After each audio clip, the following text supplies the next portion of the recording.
এটা তো রাজনৈতিক দল বলতে পারবে, আমি কি করে বলবো যে আপনি আপনি কিভাবে মতবিরোধের অবসান দেখছেন ঘটেছে কেন? তুষার ভাই, আপনি আমি কিভাবে রাজনীতিবিদ দেখছেন? না। না না না, আপনি, আপনার এই প্রশ্নটা, না না, আপনার এই প্রশ্নটা আপনি, আমার মনে হয় যে আমাকে করা উচিত হয় নাই, কারণ আমি এটাকে কিভাবে দেখছি আমি বলতে পারি, কিন্তু তাদের মতবিরোধের অবসান হবে কি না এটা তো আমি বলতে পারি না। কারণ আপনি একটু আগে হান্নান মাসুদের সাথে কথা বলেছেন এবং হান্নান মাসুদ তো বলেছে যে মতবিরোধ আছে, তো এরা রাজনৈতিক দল না? মতবিরোধ সামনে রেখে আপনি আমাকে জিজ্ঞেস করছেন মতবিরোধের অবসান হবে কিনা? না আমাদের আমি, সামনেই না তো মতবিরোধ আছে।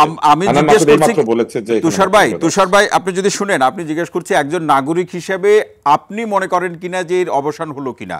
একজন, আপনি তো একজন দায়িত্বশীল নাগরিক, সেই জায়গা থেকে আমি আপনাকে আবার একটু রিফ্রেশ করি। একজন বলেন, দায়িত্বশীল নাগরিক হিসেবে আমি যেটা করতে পারি, আমি আমার মতামত দিতে পারি। আমার বলুন। পাশের বাড়িতে ঝগড়া করছে স্বামী আর স্ত্রী, জি, আমি বলতে পারি যে তাদের মধ্যে মতবিরোধের অবসান হবে? আমি তাদের ঝগড়া শুনে বলতে পারি? আমরা পারি না কেউ। রাজনীতিবিদদের সঙ্গে মতবিরোধের অবসান হবে কি না এটার উত্তর একমাত্র রাজনীতিবিদরাই দিতে পারবেন, অথবা এই সরকার। কিন্তু আমার কাছে মনে হচ্ছে এই জুলাই ঘোষণাপত্র অসম্পূর্ণ, এবং এই জুলাই ঘোষণাপত্রে অনেক স্ববিরোধী বিষয়াবলী আছে, এবং এই জুলাই ঘোষণাপত্রে এমন এমন ধারা রয়েছে যেটা একটার সাথে আরেকটা কন্ট্রাডিক্ট করে। যেমন তারা বলেছেন যে উদার গণতান্ত্রিক রাষ্ট্র বিনির্মাণের আকাঙ্ক্ষাকে বাস্তবায়নের জন্য বাংলাদেশের জনগণ সর্বোচ্চ ত্যাগ স্বীকার করেছে এবং স্বাধীনতা ঘোষণা করে 1971 সালের 26শে মার্চ জাতীয় মুক্তির লক্ষ্যে মুক্তিযুদ্ধের মাধ্যমে বাংলাদেশ রাষ্ট্র প্রতিষ্ঠা করেছে। এবং তারপর তারা বলেছেন যে এই স্বাধীনতার মূলমন্ত্র গণতান্ত্রিক শাসন ব্যবস্থার বিপরীতে বাকশালের নামে সাংবিধানিকভাবে একদলীয় শাসন ব্যবস্থা কায়েম করা হচ্ছিল। এই পর্যন্ত ঠিক আছে, কিন্তু তাদের এই ঘোষণাপত্রে কোথাও বলা নাই যে 72-এর সংবিধানটা একটা বাজে সংবিধান ছিল।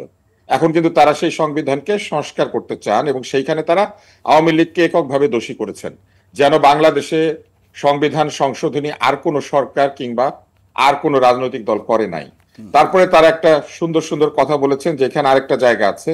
তারা বলেছেন যে আহ রাজনৈতিক দল, ছাত্র, শ্রমিক, মানে ওনারা যেহেতু যেহেতু করে অনেক কিছু বলে গিয়েছেন, এবং তারপর তারা বলেছেন একটা জায়গায় এসে অবৈধভাবে ক্ষমতা অব্যাহত রাখতে আওয়ামী লীগ সরকার 3টি প্রহসনের নির্বাচনে 14, 18 এবং 2024-এর জাতীয় সংসদ নির্বাচন করেছে। 3টি নির্বাচন, কিন্তু লক্ষ্য রাখবেন 14, 18 এবং 24। কিন্তু একই জায়গাতে তারা বলেছেন যে 1-11 সরকার তৈরি হয়েছিল, যে সরকার আসলে ষড়যন্ত্রমূলক। আপনি একটা একটা জায়গা আছে, আমি এটা খুঁজে নেই, তারপরে আপনাদেরকে বলতে পারবো। তো তারা একটা জায়গায় কিন্তু 1-11 সরকারকে বলেছেন যে এই 1-11 সরকার আসলে একটা এমন একটা সরকার ছিল, যে সরকার আহ, আসলে জি তুষার ভাই, মূলত আমরা শুনছি। ভালো সরকার ছিল না। হ্যাঁ, হ্যাঁ। তো এই যে মূলত ভালো সরকার ছিল না 1-11 সরকার, কিন্তু 1-11 সরকারের নির্বাচনটা ঠিক ছিল। 2008-এর নির্বাচনটাকে তারা কিন্তু বলেন নাই যে এটা প্রশ্নবিদ্ধ নির্বাচন। তো এই কারণে আমার কাছে মনে হচ্ছে যে কিছু কিছু জায়গাতে আহ এক ধরনের স্ববিরোধিতা আছে। যেমন আরেকটা জায়গা আছে, বলা হয়েছে যে জনগণের দাবি অনুযায়ী এরপর অবৈধ দ্বাদশ জাতীয় সংসদ ভেঙে দেওয়া হয়।